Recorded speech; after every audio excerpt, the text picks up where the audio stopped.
Olá, profissionais de SMS! Como você sabe, eu sou a Jenny e faço parte do Grupo Share. Para você que é novo ou nova no nosso canal, seja muito bem-vindo! Nosso canal é um canal de compartilhamento de conhecimento na parte de SMS. Bom, antes da gente começar o vídeo de hoje, vai deixando o seu joinha aí para dar uma força para o nosso canal e me deixar muito feliz. Bom, qual é o assunto de hoje? Hoje nós vamos falar sobre a revisão da NR31. Aí você deve estar se perguntando, mas afinal, o que é a NR31? A NR31 vai falar sobre trabalhos agrícolas, pecuária. Aí você vai falar assim, poxa, mas usa isso? Usa, claro, nós temos trabalhadores rurais. Então, vamos lá, vamos ao vídeo de hoje. Então, vamos falar sobre as principais mudanças, né, que teve na norma. Então, o que aconteceu com a parte da revisão e desburocratização na NR31?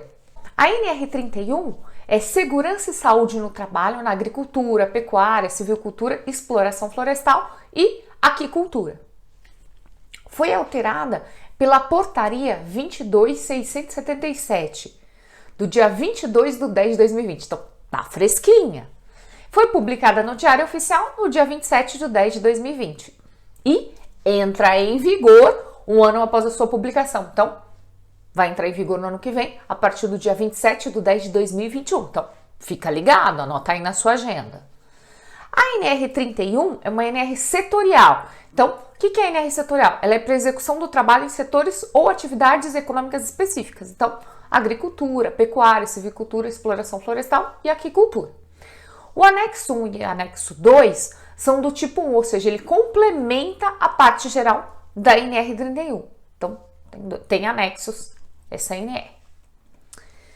Quais foram as principais mudanças que nós percebemos? Primeiro, a padronização da estrutura. Então, se você está ligado aí e vem acompanhando o processo de modernização, desburocratização das NRs, você percebeu que as NRs têm uma estrutura agora. Tem a parte de objetivo, né, campo de aplicação, glossário. Então, a NR31 não é diferente. Seguiu essa padronização. Aumentou a quantidade de páginas, ou seja, pulou de 74 para 80, então aumentou um pouquinho aí.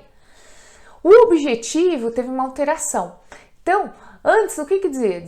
O objetivo ele trazia o quê? Desenvolvimento das atividades com a segurança e saúde e meio ambiente do trabalho. Mudou-se um pedacinho do texto, então agora é desenvolvimento das atividades do setor com a prevenção de acidentes e doenças relacionadas ao trabalho rural. Então, perceba que saiu a parte de segurança, mas está falando sobre prevenção de acidentes. Tirou-se a parte de meio ambiente do trabalho, mas incluiu-se doenças relacionadas ao trabalhador rural. Então, deixou um pouco mais abrangente, mas também deixou assim a informação mais clara, mais de fácil entendimento para nós. Também menciona quais NRs devem ser seguidas para complementar a NR31. Então, fala da questão de embargo e interdição, que é a NR3, NR13, que é caldeira, 15, atividades e operações insalubres, 16, operações perigosas, a NR20, que fala sobre inflamáveis, e a 28, fiscalização e penalidades, ou seja, descumpriu, vai ser punido assim como outros setores, por exemplo, a indústria, obras, né? Então, isso não mudou. Também menciona que precisa seguir a NR9. Para que a NR9? Então, você lembra, a NR9 deixou de ser o PPRA para passar a ser avaliação e controle das exposições ocupacionais a agentes físicos, químicos e biológicos. Então, o que acontece aí? Ela tem alguns anexos que traz os parâmetros de como é que você vai fazer a avaliação.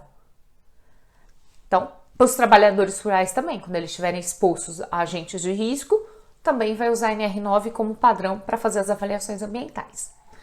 Foi substituído o programa, que antigamente era o Programa de Gestão de Segurança, Saúde e Meio Ambiente do Trabalho Rural, pelo Programa de Gerenciamento de Riscos do Trabalho. Aí você deve falar, opa, Programa de Gerenciamento de Riscos? Exato!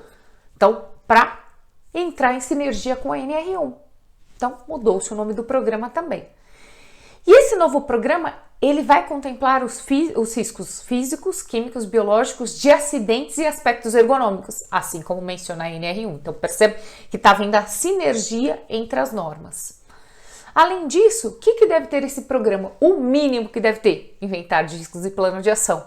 Você se recordou da NR1 também, né? Pois é, ele remete à NR1. Então, a mesma coisa que precisa ter no inventário que está lá na NR1, também precisa ter aqui no Programa de Gerenciamento de Riscos no Trabalho Rural. Plano de ação? Também, com cronograma, com datas responsáveis, tudo que você já conheceu da nova NR1 revisada. Que mais a gente tem? A validade desse programa. Então, esse programa ele precisa ser revisado no mínimo a cada 3 anos, ou sempre que você tiver alterações, mas no mínimo a cada 3 anos. E tem um item bem importante, que ainda ele menciona as medidas, né, de prevenção, que deve falar ainda, menciona. Então, tem que mencionar como é que você vai tratar trabalhos com animais, as orientações que você precisa dar aos colaboradores, a organização do trabalho, falar sobre a organização do trabalho, sobre condições seguras no trânsito, como é que vai ser a eliminação de resíduos gerados e sobre trabalho seguro na faixa de linha de transmissão, porque nós sabemos que na área rural tem linha de transmissão também. Então, para tudo isso, tem que ter medidas de controle. Na parte de capacitação, veio uma inovação. Que inovação foi essa? Treinamento. Então, o treinamento ele pode ser semipresencial, presencial, né? Que nem nós temos hoje a nova NR1, que fala sobre isso para as outras empresas. O campo não ia ser diferente. O aproveitamento do conteúdo de treinamento ministrado pelo próprio empregador. Fala também sobre a questão de utilizar esse treinamento desde que ele tenha sido dado há menos de 2 anos. Então, isso também está lá no texto da NR1. Convalidação de treinamento, mesma coisa, também está na NR1, também vale para os treinamentos para os colaboradores rurais. Realização de mais exames complementares, se o médico responsável entender que tem riscos identificados no Programa de Gerenciamento de Riscos do Trabalho Rural, ele pode pedir mais exames complementares, então remete à NR7. Adição do termo outras, por quê? Porque tinha a parte de vacinação, e falava da vacina antitetânica que precisava ser aplicada nos colaboradores. Também foi adicionado o texto outras, então outras vacinas que se fizerem necessárias. Uma parte importante que teve alteração, que a gente percebeu também, é com relação ao que a gente chama de SESMIT, mas para eles é o SESTER. O que é isso? Que pode ser próprio ou externo, que a gente chama de coletivo, né? Então, o que houve essa alteração? Houve alteração de distância. Então, foi de estabelecimentos, né, que distam de 100 km para 200 e também vários estabelecimentos sob controle estacionário ou de um mesmo grupo econômico, que antes a distância era 100 km e passou para 200, ou seja, aumentou-se o raio de ação para você ter o seu SESMIT, né, que a gente chama mais de SESMIT, que é mais o usual para nós. Mas aumentou o distanciamento, então o SESMIT vai abraçar uma área maior.